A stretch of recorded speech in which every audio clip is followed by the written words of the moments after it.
Shalom Bapak Ibu Saudara-saudara yang dikasihi dan mengasihi Tuhan. Kita bersyukur hari ini Tuhan boleh memberkati kita. Mari sebelum kita membaca dan merenungkan firman Tuhan, kita berdoa. Tuhan, terima kasih, kami bersyukur hari ini Engkau boleh beri kami kesempatan untuk membaca dan merenungkan firman-Mu. Berfirmanlah ya Tuhan, dan bila kami mengerti apa yang menjadi kehendak-Mu di dalam hidup kami. Kami berdoa di dalam nama Tuhan Yesus Kristus. Haleluya. Amin. Ayat bacaan kita hari ini terambil di dalam kitab 2 Tawarik pasal yang ke-34. Saya akan membacakan di ayatnya yang kedua. Ia melakukan apa yang benar di mata Tuhan dan hidup seperti Daud bapa leluhurnya dan tidak menyimpang ke kanan atau ke kiri. Amin. Demikianlah firman Tuhan. Mari kita merenungkannya. Bapak Ibu Saudara yang dikasihi dan mengasihi Tuhan, di dalam hidup ini setiap kita bisa melakukan sesuatu yang baik. Ya, banyak orang melakukan kebaikan, tetapi tidak semua kebaikan itu sesuatu yang benar.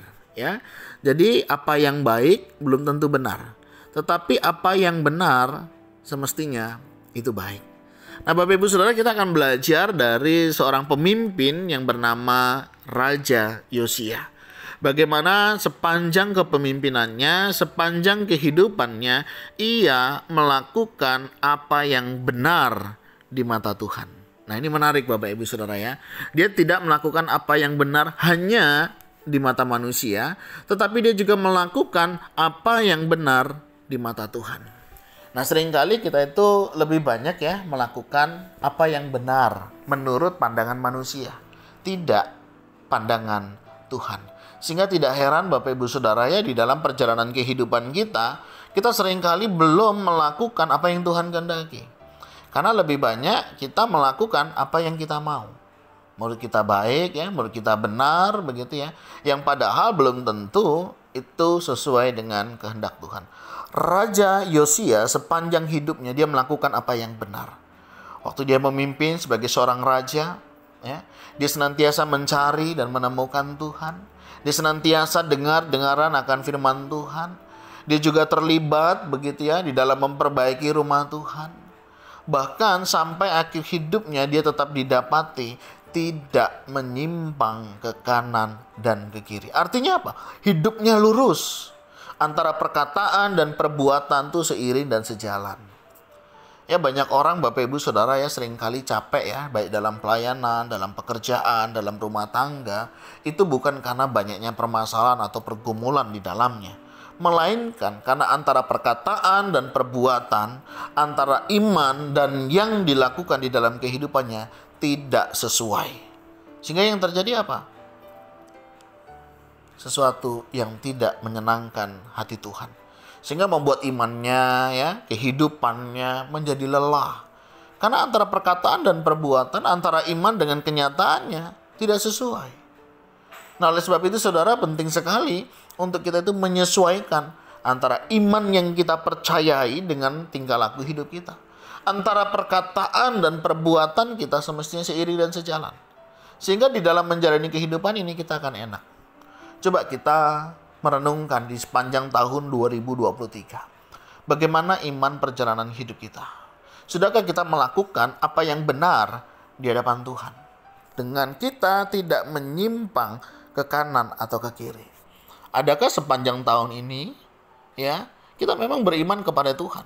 Tapi dalam usaha pekerjaan kita, dalam rumah tangga kita, dalam kehidupan keseharian kita, ada nggak kita menyimpang ke kanan dan ke kiri? Atau kita tetap lurus? Ini penting Bapak Ibu Saudara di dalam hidup ini. Ya, kita sadar sebagai manusia yang berdosa, seringkali kita masih bisa menyimpang ke kanan dan ke kiri. Dulu sebelum kita di dalam Tuhan, kita nggak bisa. Selalu aja menyimpang ke kanan dan ke kiri. Tetapi setelah kita di dalam Tuhan, saya yakin dan percaya, kita bisa kok untuk tidak menyimpang ke kanan dan ke kiri. Artinya kita bisa kok hidup lurus sesuai dengan yang Tuhan kehendaki. Hari ini menjadi pilihan bagi kita. Sebentar lagi kita akan mengakhiri tahun ini. Bagaimana kita mempersiapkan tahun 2024? Maukah Bapak Ibu Saudara bersama kita hidup benar di mata Tuhan, bukan hidup baik, ya, bukan hidup yang menyenangkan orang lain, tetapi bagaimana kita mau hidup benar di mata Tuhan, dengan tidak menyimpang ke kanan dan ke kiri. Artinya tetap setia, melakukan apa yang Tuhan kehendaki, melakukan apa yang sudah Tuhan perintahkan. Kiranya setiap kita boleh mengalami terobosan yang baru di tahun yang baru, dan percayalah berkat Tuhan yang juga senantiasa baru di dalam kehidupan kita. Selamat Natal, selamat memasuki tahun yang baru. Percayalah Tuhan yang sudah menjaga memelihara kita di tahun 2023, yang juga akan menjaga, memelihara, dan memberkati kita di tahun yang baru 2024. Tuhan, terima kasih. Kami bersyukur hari ini Engkau boleh memberkati kami sehingga kami boleh ada sebagaimana kami ada. Ini semua karena berkat dan pemeliharaan-Mu. Terima kasih ya Tuhan untuk kasih setia-Mu yang menjaga memelihara kami. Ampuni kami kalau selama tahun 2023 kami tidak hidup benar di hadapan-Mu.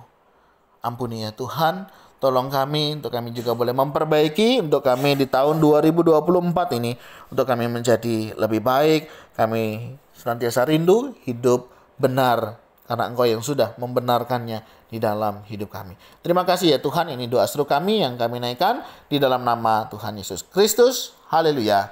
Amin. Bapak Ibu Saudara, demikianlah renungan kita hari ini. Kiranya Tuhan Yesus memberkati kita sekalian. Shalom.